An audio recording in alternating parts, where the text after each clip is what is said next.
Professor Roni K Baby, UDF സർക്കാരിൻ്റെ കാലത്തും കേന്ദ്രവിഹിതം കുറയുന്നു എന്ന പരാതി ഉണ്ടായിരുന്നു. എന്നാൽ ഇന്ന് കേരളം നേരിടുന്ന സമാനതകളില്ലാത്ത പ്രതിസന്ധിക്ക് പരിഹാരമുണ്ടാക്കാൻ കേന്ദ്രത്തിൽ സമ്മർദ്ദം ചെലുത്തുന്നതിൽ കേരളത്തിലെ MP-മാർ പരാജയപ്പെട്ടോ?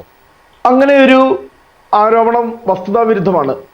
കാരണം കേരളത്തിൽ നിന്നുള്ള UDF-ന്റെ MP-മാര് അവരാൽ കഴിയുന്ന വിധം കേരളത്തിന്റെ ആവശ്യങ്ങൾക്ക് വേണ്ടി ശക്തിയുക്തം നിന്നിട്ടുണ്ട്. കേരളത്തിന്റെ ആവശ്യങ്ങളുടെ മേൽ ഒരിക്കലും നിഷേധാത്മകമായ സമീപനം UDF-ന്റെ MP-മാർ സ്വീകരിച്ചിട്ടില്ല. ഇടതുപക്ഷത്തിന്റെ ഭരണത്തില് കേരളത്തിലെ സാമ്പത്തിക മേഖലയിൽ അവർക്ക് ചെയ്യാൻ കഴിയാതെ പോയ കാര്യങ്ങൾ, അതിന്റെ വീഴ്ചകൾ മൊത്തം മറച്ചു വെക്കുന്നതിന് വേണ്ടി കേന്ദ്ര സർക്കാർ നിരന്തരം കേരളത്തെ അവഗണിക്കുന്നു, കേരളത്തെ പീഡിപ്പിക്കുന്നു.